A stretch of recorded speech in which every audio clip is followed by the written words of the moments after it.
आइए आज आप सब सुनेंगे कामदा एकादशी व्रत की कथा। चैत्र मास शुक्ल पक्ष में पड़ने वाली एकादशी को इसे कामदा एकादशी के नाम से जाना जाता है। जो भी भक्त सच्ची श्रद्धा के साथ कामदा एकादशी का व्रत धारण करते हैं, इस दिन भगवान विष्णु, माता लक्ष्मी और साथ ही भगवान त्रिलोकी नाथ की पूजा करते हैं। इससे व्यक्ति के सभी प्रकार के पापों का नाश होता है।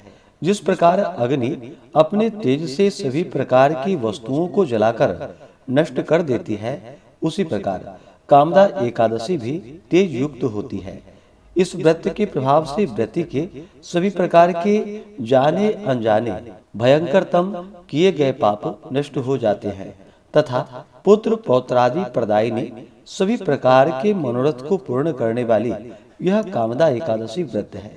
तो आइए सुनते हैं कामदा एकादशी व्रत की कथा। तो बोलिए प्रेम से भगवान विष्णु की जय, माता लक्ष्मी की जय, एकादशी माता की जय। एक समय की बात है, एक बार महाराज युधिष्ठिर ने भगवान श्री कृष्ण से अनेक सारी कथाओं का श्रवण करते हुए भगवान श्री कृष्ण से पूछा कि हे प्रभु, आपको कोटि कोटि धन्यवाद जो आपने हमें ऐसी सर्वोत्तम व्रत की कथा सुनाई है, मगर इससे हमारी जिज्ञासा और भी बढ़ती जाती है और बार बार यही सुनने की इच्छा होती है और भी आगे की सुंदर कथाओं को सुने। हे महाप्रभु, चैत्र शुक्ल एकादशी का क्या नाम है और इसका क्या महात्म्य है, आप कृपा कर हमसे कहिए।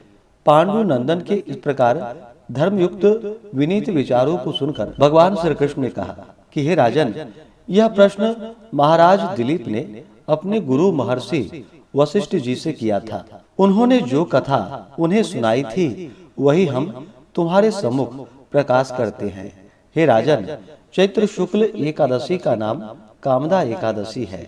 इसका व्रत करने वाला महान पापों से छूट जाता है। यह एकादशी अत्यंत पुण्य को देने वाली है, पापों को नष्ट करने वाली है और संतान को देने वाली है। सुनो, तुम्हें एक प्राचीन आख्यान सुनाता हूँ। एक नगर का नाम भोगीपुर था और वह महान ऐश्वर्यों से संपन्न भी था। वहां पर यक्ष और गंधर्वों का निवास था। राजा का नाम पुंडरीक था। राज्यसभा में नित्य ही गान वाद्य हुआ करता था। उसी राज्य में ललित नाम का गंधर्व अत्यंत ही सुंदर और ऐश्वर्यशाली था। उसकी स्त्री का नाम ललिता था। वे दोनों प्रेम पूर्वक अपना जीवन व्यतीत करते थे। एक दिन ललित राज दरबार में गा रहा था, मगर किसी कारणवश ललिता नहीं थी। अस्तु उसका ध्यान गाने से चूक गया। चुगलखोरों की बनाई उन्होंने राजा से एक के चार लगाकर उसे क्रोधित कर दिया। राजा ने अत्यंत क्रोध कर कहा, दुष्ट, तू राक्षस हो जा। उसका शरीर महाविशाल और भयंकरतम राक्षस हो गया। हाथ पांव एकदम कुरूप और बेडौल हो गए। यह खबर ललिता के पास पहुंची तो वह बहुत दुखी हुई, मगर क्या कर सकती थी। रोती पीटती अपने पति के साथ वह भी निकल गई। ललित क्रूर कर्मों को करने में रत हो गया। घूमते फिरते ये दोनों विंध्य प्रदेश के पर्वतों और जंगलों में जा पहुंचे, जहां पर महर्षि श्रृंगी का आश्रम था। ललिता दौड़ती हुई महर्षि के आश्रम में जा पहुंची। महर्षि के चरणों में मस्तक रखकर रोने लगी। श्रृंगी ऋषि ने कहा कि हे देवी, तुम कौन हो, यहाँ किसके साथ आई हो और तुम क्या चाहती हो। महर्षि के ऐसे वचन को सुनकर ललिता ने कहा कि हे प्रभु, मेरा नाम ललिता है। मैं विरंधवा नामक गंधर्व की पुत्री हूँ। मेरा पति श्राप के कारण राक्षस हो गया है। उसी के कल्याण के लिए मैं आपकी शरण में आई हूँ। कृपा कर श्राप से मुक्त होने का कोई उपाय बतलाइए।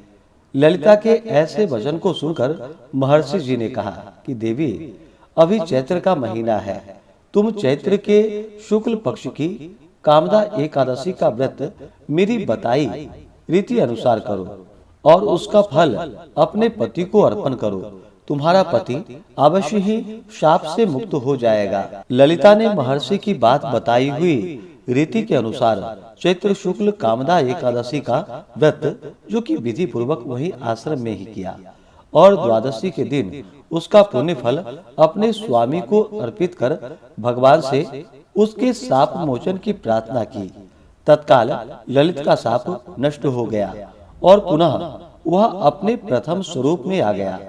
तब दिव्य विमान में सवार हो दोनों प्रसन्नता पूर्वक अपने नगर को चले गए। अस्तु, यह कामदा नामक एकादशी का व्रत महान अक्षय फल को देने वाला और पापों को नष्ट करने वाला है।